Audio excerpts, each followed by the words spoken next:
Hello बच्चों, आज के इस वीडियो में हम बात करेंगे नीट 2023 में आए हुए क्वेश्चन की। आइए जान लेते हैं क्या है क्वेश्चन। क्वेश्चन ये है कि हमारे पास एक सैटेलाइट है, वो सैटेलाइट टी टाइम पीरियड के साथ अर्थ के ठीक ऊपर वाले ऑर्बिट में सेटल किया गया है। कौन कौन सेटल किया गया है? सैटेलाइट कहां? अर्थ के जस्ट ऊपर वाली ऑर्बिट में, ठीक है, टी टाइम पीरियड के साथ।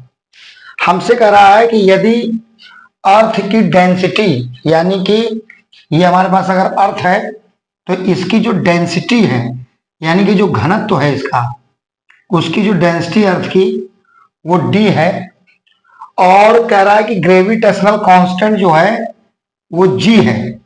तो आपको बताना है कि जो ये क्वांटिटी आपको दिख रही है कौन सी, 3π/GD, ये इनमें से किसके बराबर होगा?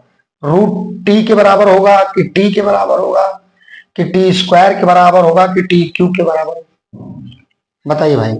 यानी कि ये जो क्वांटिटी लिखी है 3π/GD, ये वैल्यू इनमें से किसके बराबर होगी, आपको ये बताना है।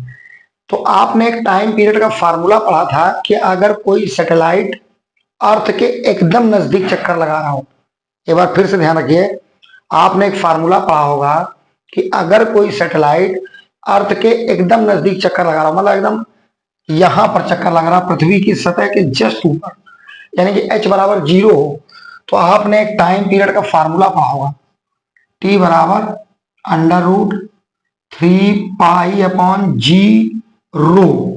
वहां पर आपने अर्थ की डेंसिटी को रो से पढ़ा था, ठीक है, और यहां पर अर्थ की डेंसिटी डी है, तो आप ऐसा करो, इसमें डी रख दो, तो ये हो जाएगा 3π/G और ये हो जाएगा डी।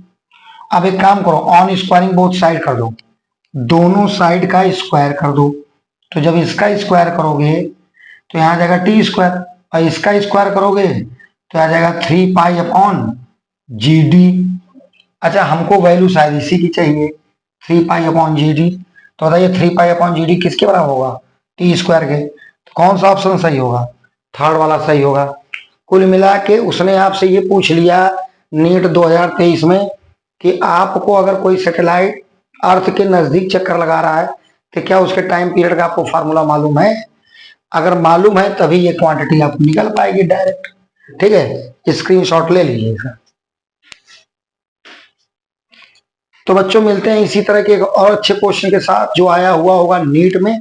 तब तक के लिए ऑल द बेस्ट और मस्त रहिए।